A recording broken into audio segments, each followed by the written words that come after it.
প্রশ্ন, সম্প্রতি অনলাইন মিডিয়াতে ইসলামী আকীদা বিষয়ে নানা আলোচনা সামনে আসছে। বিশেষ করে মহান আল্লাহ সুবহানাহু ওয়া তাআলার অবস্থান সব কিছু আল্লাহ থেকেই হয়, সব বিবিধ বিষয় কিছু আলোচকদের উপস্থাপনায় এই বিষয়গুলো পরিষ্কারভাবে জানার ইচ্ছা এবং প্রয়োজন মনে হয়েছে। কারণ কথিত আহলে হাদিসের বাক্য অনুযায়ী ওনাদের দেওয়া ব্যাখ্যা, যেমন আল্লাহ শুধু আরশে আছেন, আল্লাহর থেকে সব হয় মানলে গুনাহ কি আল্লাহ থেকে হয়? সেহেতু এই কথা শিরিক, এগুলো না মানলে শিরিক হয় বলে সমাজে ছড়াচ্ছেন। দয়া করে উক্ত বিষয়গুলো একটু বুঝিয়ে বলবেন। কিছু কিছু বিষয় আছে, এগুলো বোঝার মতো যোগ্যতা সকলের থাকে না। ওগুলো নিয়ে বুঝতে গেলে আরও বিভ্রান্তিতে পড়ে, তাই এগুলো নিয়ে আলোচনা না করা চাই। আহলে হাদিস ভাইদেরকে আল্লাহ ক্ষমা করুন, আমাদেরকেও ক্ষমা করুন। এমন বিষয়গুলো ওনারা জনসাধারণের সামনে নিয়ে আসতেছেন যাতে জনসাধারণ বিভ্রান্তিতে পড়ে। অ্যাকশন বলবে বাধ্য ইসলাম। এক হুজুর ওয়াজ করতেছেন, পলছাড়া চুল থেকেও চিকন, তলোয়ার থেকেও দাঁড়াবো, এটা পাড়ি দিলে পরে বেহেশত, নাহলে বেহেশত নেই।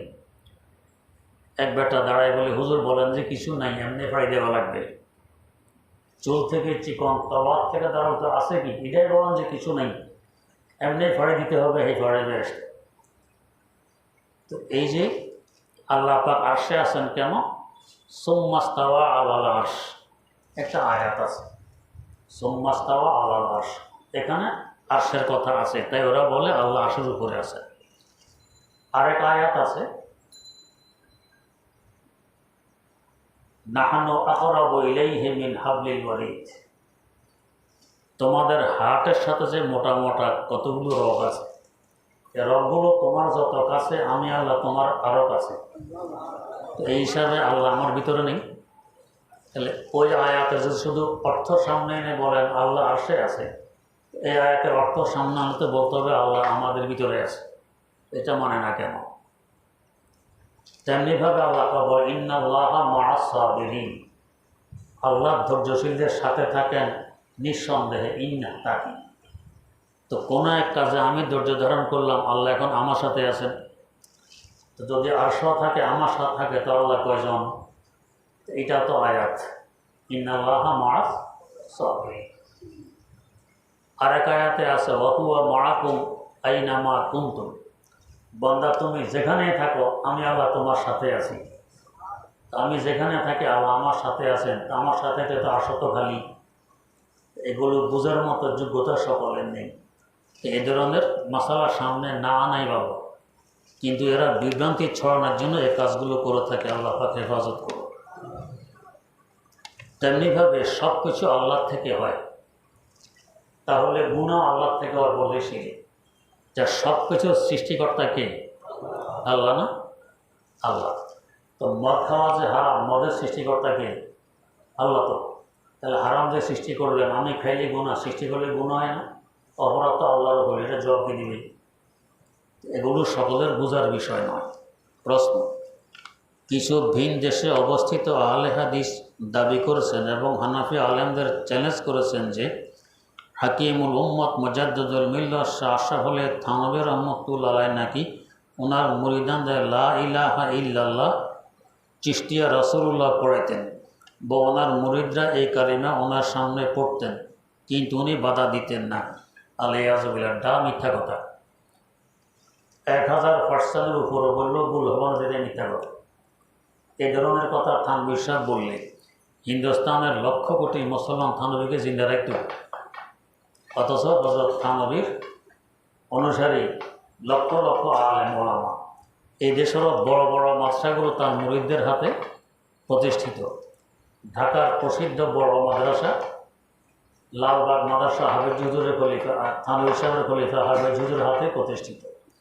ফরিদাবাদ মাদ্রাসা হাফেজ হুজুর আলেক খলিফা শামসুল হক ফরিদপুরের রহমতুল্লাহ হাতে প্রতিষ্ঠিত।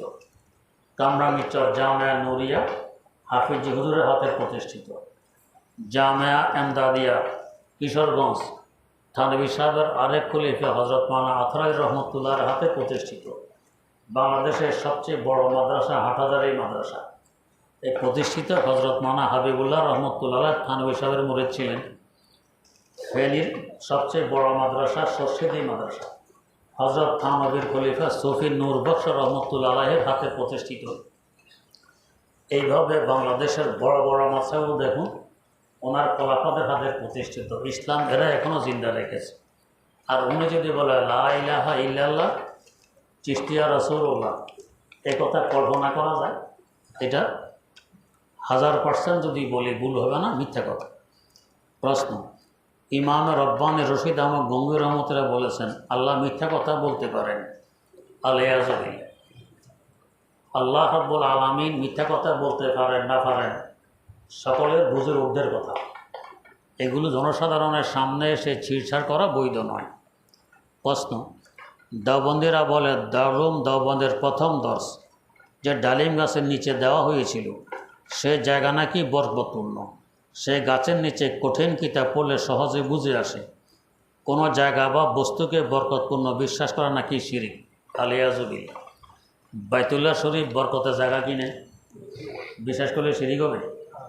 মদিনা শরীফ বরকতের জায়গা কিনে বিশ্বাস করলে শিরিক হবে? তো এখানে যদি বরকতের জায়গা বলে শিরিক কেন হবে? কোনো জায়গাকে বরকতের জায়গা বললে শিরিক হয়, এই সমস্ত বিশ্বাস যারা করে আল্লাহ পাকই ক্ষমা দেন এদেরকে। প্রশ্ন, আজানের পরে কি দুরূদ শরীফ পড়তে হবে কি না? উত্তর, মুসলিম শরীফে হাদিস বর্ণিত আজানের পর প্রথমে দুরূদ শরীফ পড়বে, তারপর আল্লাহুম্মা রব্বা হাযিহি দাওয়াতি তাম্মা এই দোয়াটি পড়বে। তবে দুরূদ শরীফ পড়া মানে মাইকে আসসালাতু ওয়াসসালামু আলাইকা রাসূলুল্লাহ এটা নয়, এটা ব্যক্তিগত আমল, এটা নিজে নিজে পড়বে। আর আজানের পর দোয়া এটাও ব্যক্তিগত আমল, নিজে নিজে পড়বে। প্রশ্ন, আজানের ক্ষেত্রে হাইয়া আলা সালাহ এবং হাইয়া আল ফালাহের উত্তরে লা হাওলা ওয়ালা কুওয়াতা কতটুকু পড়তে হবে? লা হাওলা ওয়ালা কুওয়াতা ইল্লা বিল্লাহ এতটুকু। প্রশ্ন, মোনাজাতে মকবুল শুধু অর্থ কি পড়া জায়েজ? উত্তর, জি জায়েজ। আরবি আবারত যেমন দোয়া তার অর্থ দোয়া। প্রশ্ন, কবর জিয়ারত করলে কি মৃত ব্যক্তি দেখতে পায়? উত্তর, এই সম্পর্কে সাহাবা কিরামদের মধ্যে মতানৈক্য ছিল, তাই হাঁ কিংবা না সঠিক সিদ্ধান্ত অন্যদের পক্ষে দেওয়া সম্ভব নয়। দেখতেও পারে, নাও দেখতে পারে। আল্লাহ পাক যদি দেখাইয়া দেন অসম্ভবের কিছু নেই। প্রশ্ন, মৃত ব্যক্তিকে ইসালে সওয়াব করলে সে কি জানতে পারে যে ইসালে সওয়াব করেছে? উত্তর, হ্যাঁ জানতে পারে। কে সওয়াব পাঠাইল ফেরেশতারা নাম ঠিকানা সহকারে নিয়ে পৌঁছাই দেন। প্রশ্ন, আমি একটি ঘটনা শুনেছিলাম যে একদা রাসূল সাল্লাল্লাহু আলাইহি ওয়াসাল্লাম আবু জাহালের কবরের পাশে গিয়ে বললেন এটা কবরের পাশে নয়, বদরের যুদ্ধ শেষে কাফেরদের লাশগুলো একটি কূপে নিক্ষেপ করা হয়, একে বলে কালিবে বদর। এরপর হুজুরে কূপের পাশে গিয়ে বলছেন আল্লাহ পাক আমাদের সাথে যা ওয়াদা করেছেন আমরা পেয়েছি, তোমাদের সাথে যা ওয়াদা করেছেন তোমরা কি পেয়েছো? হুজুরকে জিজ্ঞেস করা হলো হুজুর এরা তো মারা গেছে, আপনার কথা কি শুনবে? হুজুর বললেন তোমাদের থেকেও আরও বেশি শুনবে, তোমরা যেভাবে শোনো এরাও এভাবে শুনবে। এখান থেকে অনেকেই দলিল পেশ করে মুর্দা শুনতে পায়, কাফের যদি শুনতে পায় মুমিন আরও বেশি শুনতে পারে, দলিল হতে পারে, শুনতে পারে। কিন্তু যারা বলে শোনে না তারা বলে এটা হুজুরের মুআজিজা ছিল, মুআজিজা হিসেবে তারা তখন শুনেছে। আর আমরা যাদেরকে শোনাতে যাই আমাদের তো আর মুআজিজা নেই। যাই হোক, দুই দিকে দলিল আছে। প্রশ্ন, কোনো ব্যক্তিকে বাড়ি করার টাকা ধার দিয়ে বাড়ি করার পর সে যে টাকা ভাড়া পায় তার অর্ধেক 1000 টাকা সে রেখে বাকি টাকা যার থেকে টাকা ধার নিয়েছে তাকে দিয়ে দেয় এবং মূলধারের টাকা 2 বছর পর ফেরত দিবে বলে কথা দেয়। এভাবে টাকা নেওয়া প্রতি মাসে জায়েজ হবে কি না? অথবা ভাড়ার টাকা কিভাবে নিলে জায়েজ হবে? উত্তর, এটা সুদ হবে, এটা জায়েজ হবে না। আপনি দিয়েছেন ঋণ, ঋণের বিনিময়ে সওয়াব পাবেন, ঋণের বিনিময়ে টাকা নিলে এটা সুদ হয়, যেভাবে নেন। ভাড়ার টাকা নেন কিংবা বাড়ির মালিক থেকে নেন, যেভাবে নেন সুদ হবে। প্রশ্ন, আমি রমজানে এক রোজায় অসুস্থ হয়ে যাই, ইফতার ও সাহারে কিছু খাইতে পারিনি, তাই পরবর্তী একটা রোজা রাখিনি, এখন আমি এটা কিভাবে রাখব? উত্তর, এক রোজার বিনিময়ে এক রোজা কাজা করে দিবেন। সাহারির সময় সাহারি খাবেন, ফজর ওয়াক্ত হওয়ার আগে আগে, সূর্য অস্তের পর ইফতার করবেন। প্রশ্ন, একবার আমি সাহারির সময় উঠে খাবার খাই, খাওয়ার পর বাইরে দেখি সকাল হয়ে গেছে, আজান আগে দিয়ে ফেলেছে, কেউ কাছে ছিল না, তাই জানতে পারিনি। আমি রোজা আর ভাঙ্গি নেই, এখন আমার রোজা কি হবে? উত্তর, যে না, রোজাটি হবে না, আপনাকে একটি রোজার কাজা করে দিতে হবে। প্রশ্ন, আমি রাস্তা দিয়ে হাঁটার সময় একটি কুকুর আমার পায়জামায় মুখ লাগিয়ে তার মুখের লালা দিয়ে আমার পায়জামার নিচের অংশ ভিজিয়ে দেয়, উক্ত পায়জামাটি কিভাবে পবিত্র করব? উত্তর, যে অংশে কুকুরের লালা লেগেছে অংশটা ধুয়ে নিতে হবে, ধুয়ে নিলে পাক হয়ে যাবে। 7 বার দোয়া ভালো। প্রশ্ন, পুরুষেরা আংটি কি পরিমাণ রূপা ব্যবহার করতে পারবে? 4 আনি পরিমাণ পারবে। প্রশ্ন, পুরুষেরা রূপা ব্যতীত অন্যান্য ধাতু যেমন লোহা, তামা, স্টিল ইত্যাদি দ্বারা তৈরি আংটি ব্যবহার করতে পারবে কি না? উত্তর, জি না। লোহা, তামা, স্টিল ইত্যাদির আংটি পুরুষেরা পারবে না, নারীরাও পারবে না। নারীদের জন্য সোনা রূপার আংটি বৈধ, অন্য কোনো ধাতুর আংটি বৈধ নয়। পুরুষের জন্য শুধু রূপা 4 আনি, অন্য কোনো ধাতুর আংটি বৈধ নয়। প্রশ্ন, পুরুষের আংটিতে বিভিন্ন ধরনের পাথর ব্যবহার করতে পারবে কি না? উত্তর, পারবে। প্রশ্ন, রমজান মাসে সেহরি খাওয়ার সময় শেষ, এই কথাটি এক এক মসজিদে এক এক সময় বলে। কেউ যদি এক মসজিদের ঘোষণা শোনার পরও সাহরি খেতে থাকে, পরে অন্য মসজিদের ঘোষণা শোনার পর যখন ঘোষণা দিচ্ছে তখন 1 গ্লাস পানি খায়, তাহলে কি তার ওই দিন রোজা হয়ে যাবে? উত্তর, জি হয়ে যাবে। কারণ যে সময় বলা হয় সাহরির সময় শেষ, সতর্কতামূলক 3 মিনিট আগে বলা হয়, এরপরও 3 মিনিট সময় হাতে থাকে।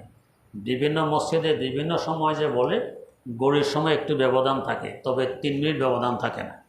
প্রশ্ন, সাহরির সময় শেষ হওয়ার 20 থেকে 30 সেকেন্ড বা 1 মিনিটের মধ্যে কেউ যদি কিছু খায় তাহলে কি রোজা হয়ে যাবে? উত্তর, আশা করি হয়ে যাবে। প্রশ্ন, হায়েজ অবস্থা কি জমজম কূপের পানি পান করা যাবে? উত্তর, জি করা যাবে। প্রশ্ন, আল্লাহ পাক হজরতকে আফিয়াতের সহিত দীর্ঘ নেক হায়াত দান করেন। আমি একজন মহিলা, আমার প্রতি মাসে অন্যের বাসায় রান্না করে 15,000-এর মতো টাকা হাতে আসে।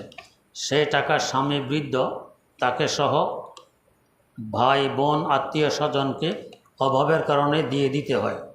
আরও 3 লক্ষ টাকা এবং 12 কাঠার মতো জমি আমার ক্রয় করা আছে, তাতে কোনো ফসল 2 বছর যাবৎ পাইনি। এখন প্রশ্ন হলো, আমার উপর শরীয়ত কতটুকু কোরবানির হুকুম জানতে পারলে ইনশাআল্লাহ উপকৃত হব।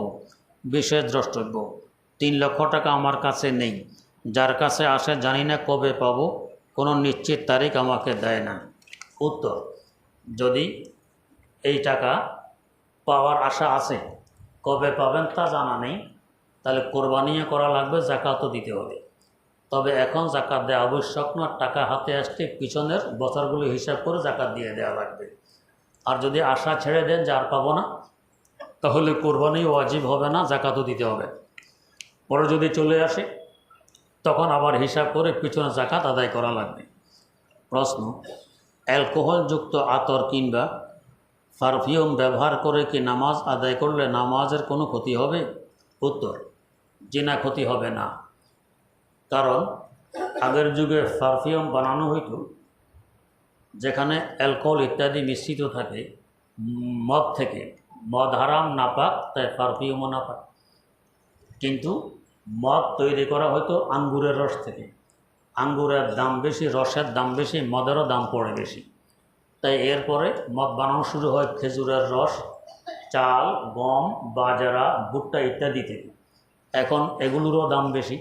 বর্তমানে অ্যালকোহল পোকার চাষ হয় পানিতে, খালি চোখে দেখা যায় না, দেখতে দেখা যায় পানি একেবারে স্বচ্ছ পরিষ্কার, ভিতরে লক্ষ লক্ষ পোকা থাকে। অণুবীক্ষণ যন্ত্র দিয়ে দেখতেও কষ্ট, এটা অ্যালকোহল পোকা। এই পোকাকে পানি থেকে ছেঁকে পোকার রস বের করে অ্যালকোহল বানানো হয়। আর পানীয় যত প্রাণী আছে, যত প্রাণী পানিতে বসবাস করে, এগুলো চাই জিন্দা হোক চাই মুর্দা, সব পাক নাপাক নয়। অতএব এই অ্যালকোহল নামী পোকা যার চাষ পানিতে করা হয়, এগুলোও নাপাক নয়। তাই ওই অ্যালকোহলকে নাপাক বলা যাবে না। যদি গড়ে আমরা নাপাক বলে দিই, অ্যালকোহল কালির মধ্যেও থাকে, যে কালি দিয়ে যে আপনারা লিখেছেন, কালি দিয়ে মসজিদ রং করেছেন, কালি দিয়ে হাদিস শরীফ ছেপেছেন, কালি দিয়ে কোরআন শরীফ ছেপেছেন, তো সব তো হবে নাপাক। রঙিন জামা, যে রং দিয়ে জামাকে রঙিন করা হয়েছে, সেখানে অ্যালকোহল আছে, না হয় রং কাঁচা থাকতে উঠে যেত। রঙকে পাকা করতে হলে অ্যালকোহল দিতে হয়। তো বড় যদি আমরা বলি সব নাপাক, তো মসজিদ নাপাক, আলিয়াজুবিল্লাহ কোরআন শরীফ নাপাক, বুখারী শরীফ নাপাক, জামা নাপাক, সব হবে নাপাক। এই জন্য বড়ে নাপাক বলা যাবে না। প্রশ্ন, আর অফিসিয়াল মোবাইল কিনা বা ব্যবহার করা কি জায়েজ আছে? উত্তর, কর্তৃপক্ষ অনুমতি দিলে জায়েজ আছে, না হলে জায়েজ নেই। প্রশ্ন, ট্রেনের দূরে কোথাও ভ্রমণ করলে যদি কেবলা সঠিকভাবে চিহ্নিত করা না যায়, তাহলে ট্রেনের নামাজ আদায় করার কী হুকুম, দয়া করে বিস্তারিত জানাবেন। উত্তর, যদি জিজ্ঞেস করার মতো কেউ থাকে জিজ্ঞেস করবেন, কেউ না থাকলে খুব চিন্তা করবেন কেবলা কোন দিকে হতে পারে। চিন্তা করার পর আপনার ব্রেন যেদিকে সিদ্ধান্ত দিবে ওই দিকে ফিরে নামাজ পড়বেন, নামাজ হয়ে যাবে। প্রশ্ন, ট্রেনের সিটে বসে নামাজ আদায় করা যাবে কি? উত্তর, বসে আদায় করলে এই নামাজ পুনরায় জায়গায় গিয়ে আবার আদায় করতে হবে। বসে আদায় করলে নামাজ হয় না। নামাজে দাঁড়ানো ফরজ, ফরজ ছেড়ে দিলে নামাজ হয় না। প্রশ্ন, সূরা ফাতিহার কোনো এক আয়াত তাকরার করলে সাজদা ওয়াজিব হবে? উত্তর, 42 অক্ষর পরিমাণ যদি তাকরার হয় তাহলে সাজদা ওয়াজিব হবে, এর কম হলে ওয়াজিব হবে না। প্রশ্ন, স্ত্রী পর্দা না থাকলে এই জন্য স্বামী গুনাহগার হবে? উত্তর, স্বামী যথাসাধ্য চেষ্টার পরেও যদি স্ত্রী বেপর্দা থাকে তো স্বামী গুনাহগার হবে না। কিন্তু স্বামী যদি স্ত্রীকে বেপর্দা রাখে বা বেপর চলে বাধা নিষেধ না করে তো স্বামী গুনাহগার হবে।